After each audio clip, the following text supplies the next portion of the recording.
My family took everything while I fought for my country, until I found something that changed my life forever. You know that feeling when you're packing your ruck for deployment, and everything has to be perfect? Every strap, every pocket, every piece of gear exactly where it needs to be. That July afternoon in my parents' garage in small-town Michigan, I was doing just that. Third tour to Afghanistan.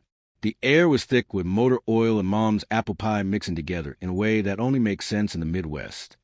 42 years old, and still folding my socks the way they taught me at Fort Benning. Some habits you never shake. The garage thermometer read 93 degrees, but the sweat running down my back had nothing to do with the heat. My eyes caught the old photo taped to Dad's workbench. Me and Ryan at the lake house, maybe 15 years back. Both of us grinning like idiots, holding up base we caught off Grandpa's dock. Funny how photos freeze the good times right before everything goes sideways. Grandpa had this thing about legacy. Not the money kind, the memory kind.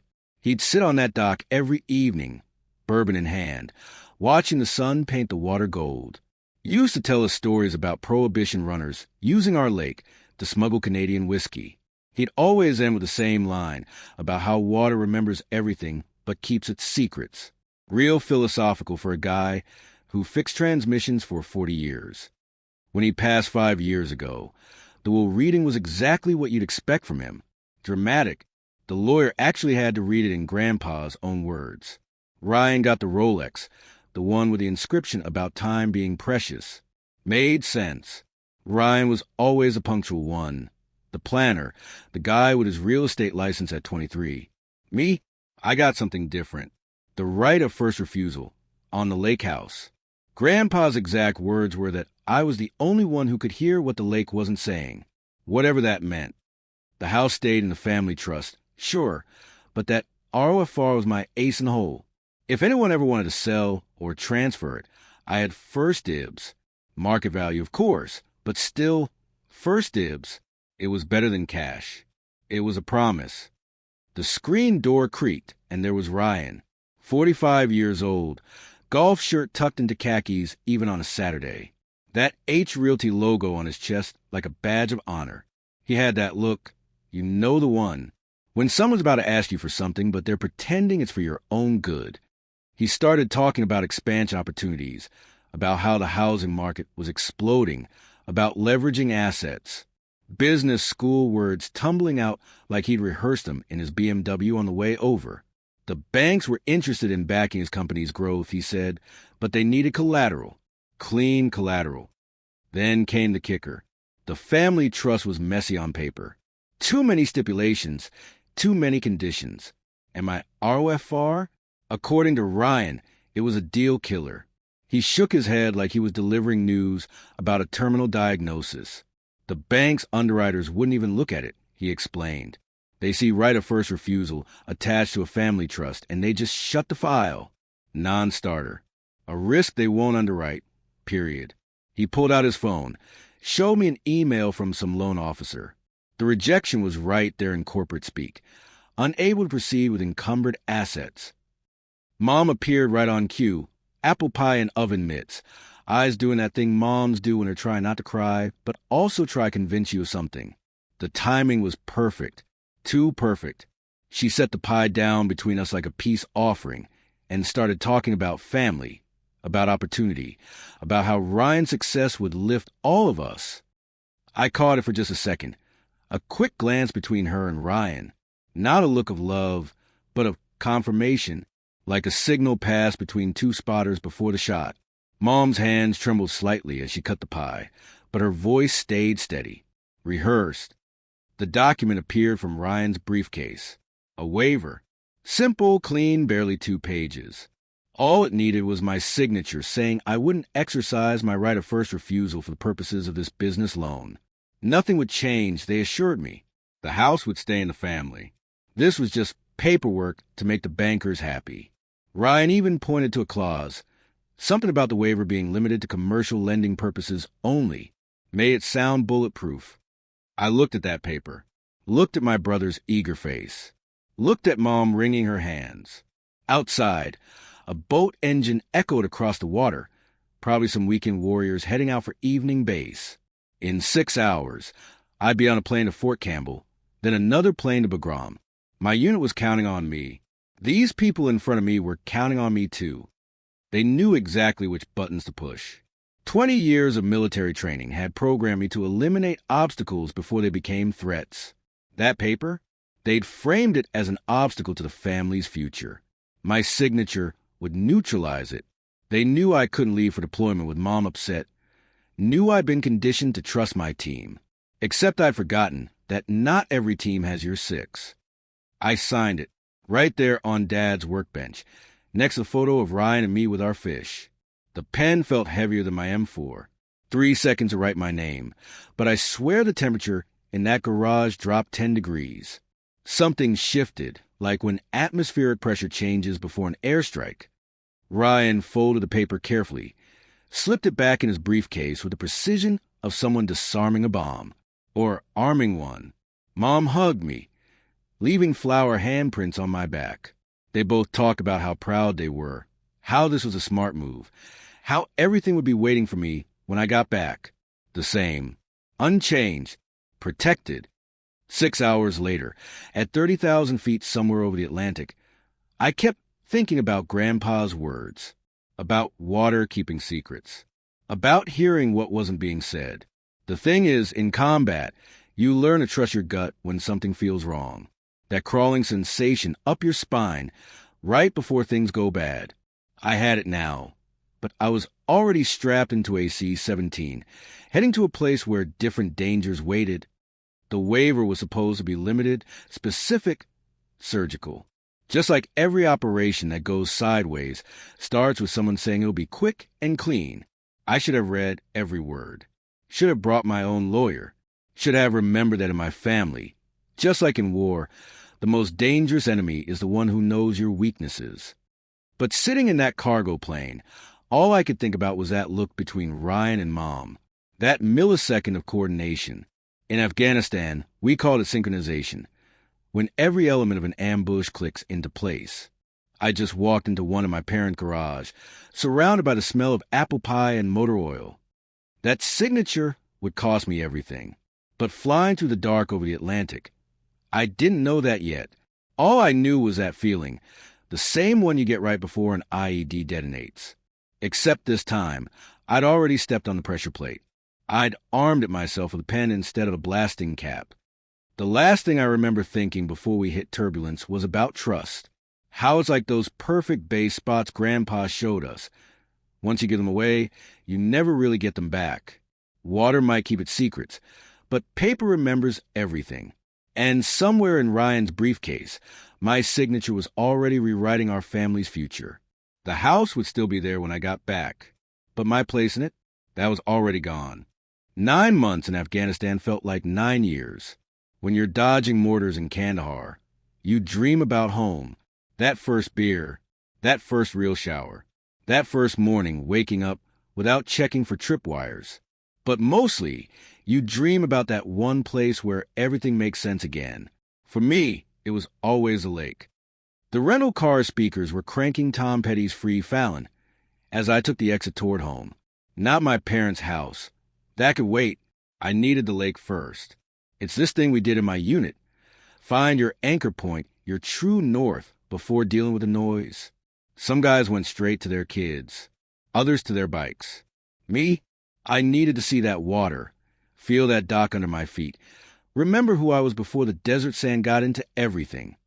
The Tulane Road curved through the same maple trees I climbed as a kid.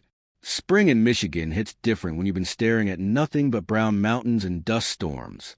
Everything was so green it hurt. I rolled down the windows, let that humid lake air fill my lungs. Funny how you can smell water from a mile away when you've been thirsty for 9 months straight. But something was off before I even hit the property line. New mailbox.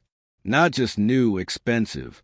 One of those stone-pillared deals with the copper numbers that cost more than most people's mortgage payments. The old wooden one Grandpa built? Gone. Like it never existed. Then I saw the sign. Professional-grade metal, bolted to a post like it meant business. Private property, H Realty Security Services. Trespassers will be prosecuted. My foot came off the gas involuntarily. H Realty, Ryan's company. But this was family property. What kind of security did a family cottage need? The driveway had been paved. Fresh asphalt, probably laid within the month. The smell of tar mixed with the spring air like oil on water. Grandpa always kept the gravel. Said he liked hearing people coming. Gave him time to put his bourbon away and look respectable. Now it was smooth, silent, corporate. I parked at the road. Something in my gut said not to pull in. 20 years of combat instincts screaming that this was wrong. The walk up the driveway felt longer than any patrol I'd done in Hellman. Each step revealed another change.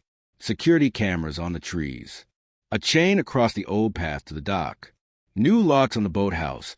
Digital ones, the kind that need key codes. My phone buzzed. Mom, like she had a sensor or something. Her voice came through speaker all chirpy and nervous at the same time. Oh, you're back already? Why didn't you call? Come to the house first. We need to talk. The way she said talk. Same tone she used when I was 16, and she found my stash of Busch Light in the garage.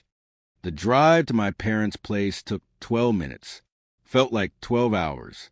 Tom Petty switched to Springsteen, my hometown of all things. The universe has a twisted sense of humor sometimes. Every familiar turn just highlighted what was different. New developments where the Petersons' farm used to be. A Starbucks where the old bait shop stood. Progress, they call it. Mom met me at the door before I could knock. She looked older. Not just 9 months older, years older. The kind of aging that comes from carrying something heavy. She hugged me tight, too tight, like she was trying to squeeze an apology through her ribs into mine. Dad was in his chair, barely looked up from the Tigers game. That told me everything. The living room hit me like a flashback, but not to memory, to absence. The wall above the fireplace used to be our family museum. Photos of Grandpa and me with our fishing poles. That time I caught my first muskie.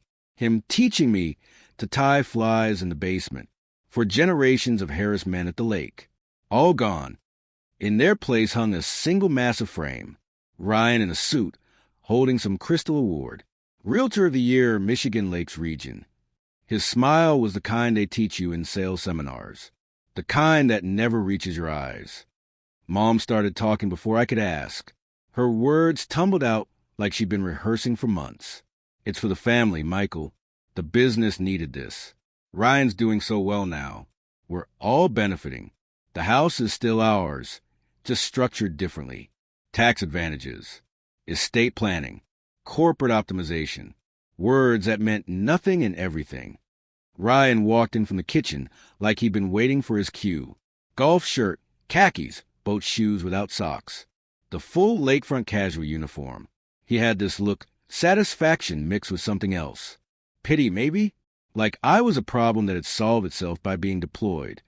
He explained it all very carefully, like I was slow. The waiver I'd signed wasn't just for a loan. It was a complete release of my ROFR rights. Permanently. The family trust had been restructured while I was gone. The lake house was now officially an asset of H Realty Holdings, LLC. Still in the family. He emphasized just more efficient, more profitable. Then came the kicker. He actually used air quotes when he said I could be their guest anytime. Just call ahead. The new security system was very sensitive. Wouldn't want any misunderstandings. The cameras were for everyone's protection. Insurance required them. His smile never wavered as he explained how my childhood home now had visiting hours. The phrase he used next burned into my brain like a brand. Just don't overstay your welcome. He said it casual, like a joke between brothers. But his eyes were cold as that lake in January. This wasn't my brother talking. This was a businessman who just won a hostile takeover. Mom tried to soften it. There would always be a room for me here at their house. I was always welcome. Family is family. But her eyes kept darting to Ryan, checking his expression, making sure she wasn't saying too much. When did my mother start needing permission to talk to her own son? I stood up, didn't say a word. There's this moment in combat when everything slows down and becomes crystal clear, when you realize the ambush is complete and your only option is to withdraw. That's what this was. I'd been outmaneuvered while fighting someone else's war. Dad finally looked up from the game, just for a second. His eyes said everything his mouth couldn't. Sorry, son, but Ryan signs the checks now. Then back to the Tigers, like I was already gone. The walk to the door felt like a retreat under fire. Every step measured, controlled, refusing to give them the satisfaction of seeing me break. Ryan called out something about dinner Sunday, how we could discuss some opportunities he had for veterans in real estate. Mom made noises about keeping in touch. I didn't turn around. The silence in that rental car was louder than any explosion I'd heard overseas. No music this time, just the sound of tires on asphalt, taking me away from what used to be home. I drove for 3 hours before I even realized I didn't have anywhere to go. Ended up at a Motel 6 near Lansing, staring at the ceiling, trying to understand how you could survive 9 months of combat just to get killed by paperwork. 2 years. That's what it took to find something like equilibrium again. A 1-bedroom apartment in Traverse City, close enough to the water to pretend. A job teaching scuba at a dive shop, which sounds random until you understand that being underwater was the only place things made sense anymore. When you're 40 feet down, focus on your breathing, checking your gauges, the rest of the world disappears. It's just you and the silence. The kind of silence that heals instead of hurts. The shop owner was a Vietnam vet named Chuck who didn't ask questions. He recognized the look, I guess, the one that says you're running from something that can't be outrun. He paid cash, let me live in the apartment above the shop, and never once asked about my family or where I came from. Some angels have face tattoos and drink Budweiser for breakfast. Teaching diving became my therapy. You want to talk about trust? Try being responsible for someone's life 60 feet underwater. It strips everything down to basics. Breathe. Check your buddy. Watch your depth. Monitor your air. Simple rules that keep you alive. No room for betrayal down there. Physics doesn't lie. Pressure doesn't negotiate. Water doesn't care about your last name. But lakes have memory, and mine kept calling. Not during the day. I could handle daylight. It was the dreams that got me. Grandpa's voice, talking about water keeping secrets. The sound of loons at sunset. The feel of that dock under bare feet. You can't amputate memories like a ruined limb. They regenerate, grow back twisted, keep you up at night. So I went back. Not to them, to the lake itself. 2 a.m, middle of the week, when I knew nobody would be there. I bought an old inflatable Zodiac from a guy on Craigslist. Nothing fancy, just enough to float. Loaded it with dive gear I'd borrowed from the shop. Told myself I was just going to check out the old fishing spots, maybe find some of Grandpa's lost lures. Told myself a lot of things. The public access was still there. Thank God. Can't privatize everything, though Ryan probably tried. It's this little strip of land the county maintains. Boat launch barely wide enough for a John boat. Grandpa used to bring us here when the main dock was too crowded with family drama. Called it the honest place, where the real fishermen went. The water was black glass. No moon, just stars reflected like someone had spilled diamonds on velvet. I paddled out slow, no motor to wake the rich folks. The lake remembered me. I could feel it in the way the water moved, the way the current pulled. Muscle memory from 1,000 summer nights. I anchored near the old road end, where the original public dock used to be before they tore it down in the 80s. Grandpa showed me this spot when I was 10. Told me about the rum runners who used the dock here during Prohibition. Said they'd sink their contraband in weighted bags when the cops came, retrieve it later. Said the lake bottom was probably still littered with Canadian whiskey and forgotten secrets.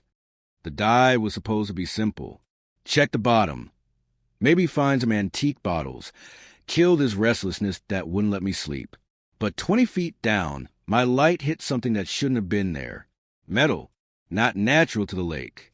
Square edges under decades of silt. It took 3 dives to clear enough muck to see what it was. A strong box, maybe 2 feet by 3 feet. Old, really old. The kind they use on ships, with the heavy brass corners and the lock that had rusted into a solid mass. It was wedged under what was left of the old dock pilings, like someone had shoved it there on purpose. Getting it up took everything I had. 2 hours of work with a pry bar I brought for no good reason. The box fought me every inch, like it wasn't ready to give up its secrets. By the time I got it onto the Zodiac, my arms were screaming and the eastern sky was starting to lighten. I covered it with a tarp and paddled back, feeling like a grave robber who just hit the lottery. Back at the apartment, under real light, the box looked even older. The brass plate on top was green with age, but still readable. Property of Morrison Shipping Co., Detroit, 1923. Morrison. I knew that name. Everyone who grew up on the lake knew that name. Bootleggers who ran the Detroit-Windsor Tunnel during Prohibition. Grandpa's stories suddenly felt less like stories. The lock came apart with bolt cutters. Inside, wrapped in what used to be oilcloth, was a leather satchel that had somehow survived. The contents made my hands shake. Gold coins, maybe 30 of them. Jewelry that looked like it belonged in a museum. And at the bottom, wrapped in wax paper like someone knew it needed extra protection, a bundle of documents. The first page stopped my heart. A surveyor's map from 1923, showing the entire lake shoreline. Every property was marked, including what would become our family land. But running along the entire waterfront, including right through Ryan's precious H. Realty holdings, was a thin red line. The annotation was in perfect cursive. Public walkway easement, recorded in perpetuity, Michigan Public Act 1923. I sat there in my kitchen, 3 a.m, staring at a piece of paper that might as well have been a nuclear bomb. This wasn't just about money or jewelry. This was about something Ryan had missed in all his corporate restructuring, something that predated his LLCs and security cameras and private property signs. The lake had kept this secret for 100 years. And now, like Grandpa always said, it was talking to someone who knew how to listen. I didn't understand all the legal implications yet. Didn't know exactly what a public walkway easement meant for Ryan's empire. But I knew one thing for certain. The water had just dealt me a new hand. And this time, I was going to read every single card before I played it. That surveyor's map from 1923 burned a hole in my kitchen table for 3 days. I'd stare at it over morning coffee, trace that red line with my finger, wonder what kind of chaos I was about to unleash. The smart move was to lawyer up immediately, but smart moves hadn't exactly been my strong suit lately. Walter Brennan was 83 years old and still practicing law from an office above the hardware store on Main Street. He'd been Grandpa's fishing buddy, poker companion, and occasional bail bondsman back when Grandpa was young and stupid. If anyone would know what to do with a 100-year-old legal bombshell, it was Walt. His office smelled like pipe tobacco and old books, the kind of smell that's extinct everywhere except small-town law firms. Walt examined the documents with a magnifying glass, occasionally making sounds that were either approval or indigestion. Hard to tell with Walt. He finally looked up, eyes sharp behind thick glasses. The Morrison family, he explained, weren't just bootleggers. They were smart bootleggers. When Michigan passed the public trust doctrine in 1923, they saw an opportunity. By establishing public easements along the waterfront, they guaranteed themselves access routes that couldn't be blocked by law enforcement. Brilliant and completely legal. The coins and jewelry? Probably payment from Detroit families who wanted their Canadian liquor delivered discreetly. The irony was beautiful. Illegal money protecting legal public rights. Walt laughed so hard he started coughing. Had to pound his chest to get breathing right again. But then his face got serious. This document, he said, was recorded at the county. The easement was real, never formally vacated. Ryan's property title was clean, sure, but titles don't supersede established easements. Every lawyer knows that. Either Ryan's attorney missed it, or Ryan decided to ignore it. Either way, we had leverage. Word travels fast in small towns. Within a week, the whole county knew about the Morrison strongbox. The local paper ran a front-page story. Local veteran discovers Prohibition-era treasure. They got most of the facts wrong, but they got one thing right. There were valuable items recovered. Suddenly, Everyone wanted to be my friend. Ryan called on a Tuesday. I recognized his number, let it go to voicemail 4 times before finally picking up. His voice had that fake casual tone, like we were discussing baseball instead of family betrayal. He suggested we meet for coffee, work this out like brothers, share the windfall. He said, family first. He said, I told him I'd think about it. The Facebook campaign started the next day. Mom's profile, which usually featured recipes and cat videos, suddenly became a masterclass in emotional manipulation. Posts about struggling with her son's PTSD, how the war had changed me, how she was praying for healing. Each post carefully crafted to make me look unstable, dangerous maybe. The comments section filled with sympathy for her, concern about me. Ryan was smarter. His posts were subtle. Mentions of supporting veteran mental health. Statistics about combat-related trauma. Links to articles about paranoid behavior in returning soldiers. Never mentioned me directly, but everyone knew he was building a narrative. Crazy vet brother finds some old junk, thinks it's worth millions, making wild claims about property rights. The local news picked it up. They interviewed Mom on the front porch, tears streaming down her face. She talked about how much she loved both her sons, how she just wanted peace.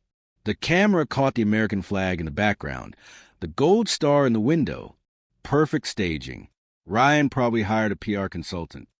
I watched it all from my apartment, feeling like I was watching someone else's life implode. Chuck brought beer, sat with me through the worst of it. He'd seen this before, he said. Different war, same playbook. They break you down in public so that when you fight back, you look like the aggressor. Classic psyops, just domestic instead of foreign. Walt called a strategy meeting. His conference room was just a card table in the back of his office, but he prepared like it was a Pentagon. Maps spread out, legal precedents stacked high, timeline of events written on a yellow pad. He'd even made coffee, though it tasted like motor oil. He laid out 3 options, each with its own folder. First option, full legal war. File for fraud, emotional distress, breach of fiduciary duty. Drag everyone through court, air all the dirty laundry. Could take years, cost hundreds of thousands, might not win, but it would hurt them as much as me. Second option, negotiation. Use the easement as leverage to force a buyout. Ryan clearly valued his privacy and control. Threatened to enforce the public walkway. Watch him scramble to pay me off. Quick, clean, profitable. I could walk away with enough money to disappear forever. Third option made Walt smile. Simple restoration of public rights. File the easement with the county. Enforce it through civil action. Use the treasure money to fund it.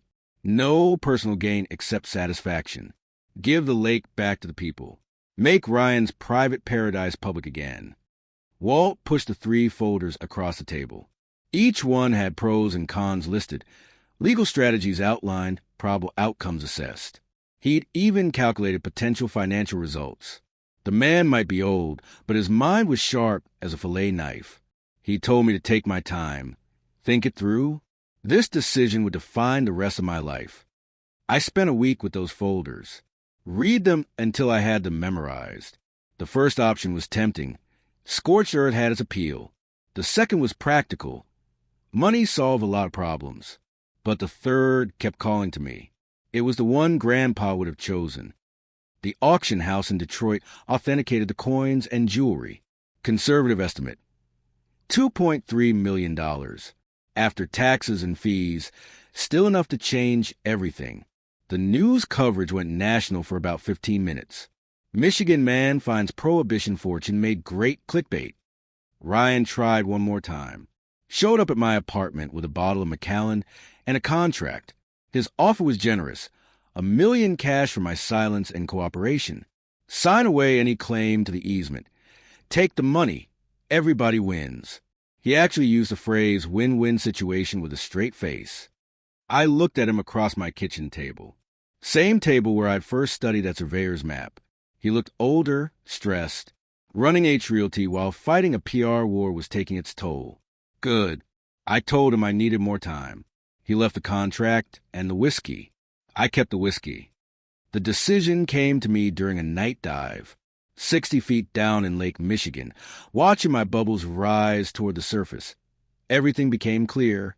The lake had given me this gift not for revenge or profit, but for restoration. The water wanted its story told truthfully. I chose door number 3. Walt filed the paperwork on a Monday. By Wednesday, the county had acknowledged the easement. By Friday, Ryan's lawyers were in full panic mode. They tried everything, challenged the authenticity, claimed adverse possession, argued abandonment. Walt swatted down each argument like mosquitoes at a barbecue. The judge was a local guy, knew the lake's history. The hearing took 3 hours. Ryan's team had their PowerPoints and expert witnesses. Walt had the original documents and a single precedent from 1847. Guess who won? The ruling was beautiful in its simplicity. The easement stood. The public had right of passage along a 6-foot strip from the high water mark inland. It couldn't be blocked, built upon, or restricted. Ryan security cameras and fences would have to go. But I wasn't done. The treasure money became a trust fund for the Lake Michigan Public Access Initiative. We didn't just enforce the easement.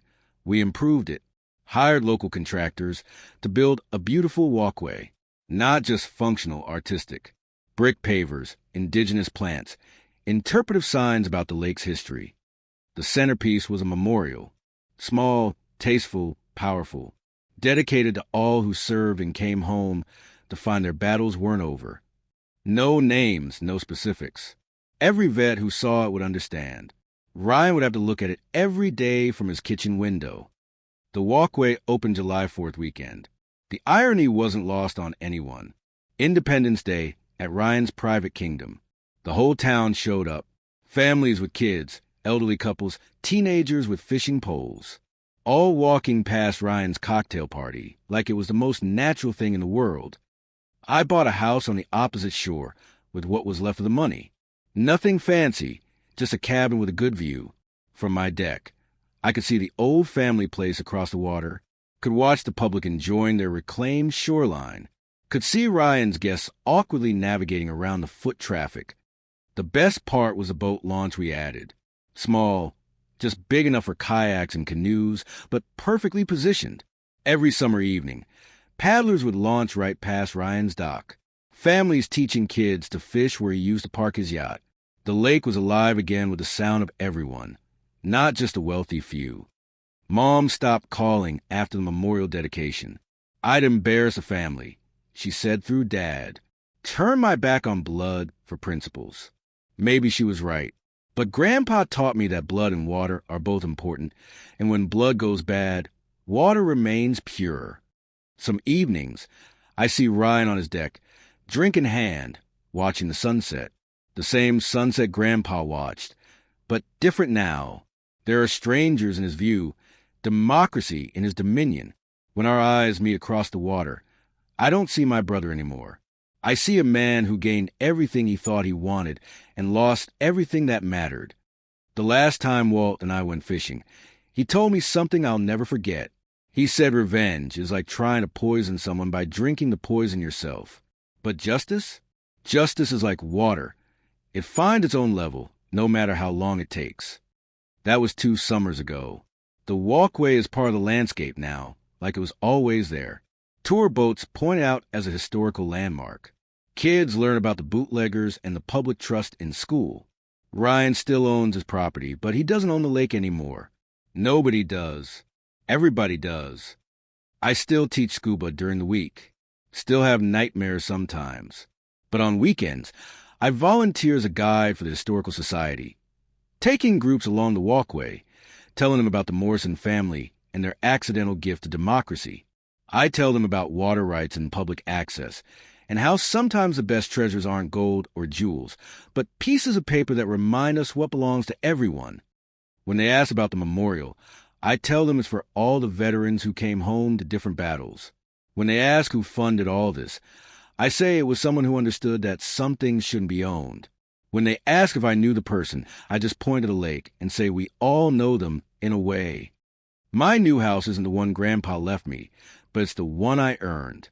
Every morning, I have coffee on the deck, watching the sun hit the water, seeing the early morning walkers on the far shore.